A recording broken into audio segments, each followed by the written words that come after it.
ಶ್ರೀಧಾಮ ಶ್ರೀ ದುರ್ಗ ಮಹಾಲಕ್ಷ್ಮಿ ಕ್ಷೇತ್ರದಲ್ಲಿ 48 ದಿನಗಳ ಕಾಲ ನಡೆಯುವ ಸಾಮೂಹಿಕ ಶ್ರೀ ಲಕ್ಷ್ಮೀ ವೃತಾಚರಣೆಯ ಅಂಗವಾಗಿ ಧಾರ್ಮಿಕ ಸಭೆ ನಡೆಯಿತು. ಮಾಣಿಲ ಶ್ರೀಧಾಮ ಶ್ರೀ ದುರ್ಗ ಮಹಾಲಕ್ಷ್ಮಿ ಕ್ಷೇತ್ರದ ಶ್ರೀ ಮೋಹನದಾಸ ಪರಮಹಂಸ ಸ್ವಾಮೀಜಿ ಆಶೀರ್ವಚನ ನೀಡಿದರು.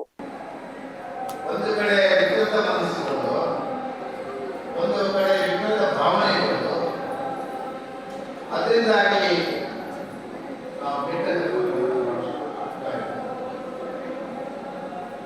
ಸೇವಿಸುವ ಆಹಾರ ವಿಷಯಕ್ಕಾಗಿ ಹೋಗ್ತಾ ಇದ್ರೆ ಆ ಸೇವಿಸುವಂತ ಆಹಾರದ ವಿಷಯುಕ್ತ ಸತ್ವಗಳು ನಮ್ಮ ದೇಹ ರಕ್ತದಲ್ಲಿ, ಮಾಂಸಖಂಡದಲ್ಲಿ, ಹಾರ್ಮೋನ್ಸ್ ಅಲ್ಲಿ ಅದೇ ಪ್ರವಹಿಸ್ತಾ ಇದೆ.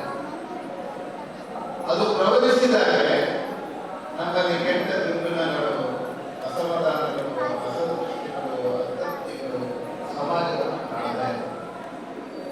ಇವತ್ತು ಲೌಕಿಕವಾದಂತಹ ಬದುಕಿನ ಜಂಜಾಟದಲ್ಲಿ ಸಂಸಾರ ಜೀವನಕ್ಕೆ ಪ್ರತಿಯೊಬ್ಬರು ಭಕ್ತರಲ್ಲ ಅನ್ನುವಂಥ ಪರಿಸ್ಥಿತಿ ಸಮಾಜವನ್ನು ಕಾಡ್ತಾ ಇದೆ. ಇದನ್ನೆಲ್ಲ ನಾವು ವಿಮೋಚನೆ ಆಗಬೇಕು ಅಂತ ಹೇಳಿದ್ರೆ, ಇದರಿಂದ ನಾವೆಲ್ಲರೂ ಹೊರಗೆ ಕೊಡಬೇಕು ಅಂತ ಹೇಳಿದ್ರೆ ಎರಡನೇದಾಗಿದೆ, ಒಂದು ಒಳ್ಳೆ ಮನಸ್ಸು, ಒಂದು ಒಳ್ಳೆ ಭಾವ. ಋಣಾತ್ಮಕವಾಗಿ ಯೋಚಿಸುವಂಥದ್ದನ್ನು ಬಿಟ್ಟು ಧನಾತ್ಮಕವಾಗಿ ಯೋಚಿಸುವಂಥ, ಜೀವನದ ಪ್ರತಿ ಕ್ಷಣ, ಪ್ರತಿ ಸಂದರ್ಭ, ಪ್ರತಿ ಸನ್ನಿವೇಶ ಒಂದಲ್ಲ ಒಂದು ಕೆಟ್ಟ ಪರಿಣಾಮವನ್ನು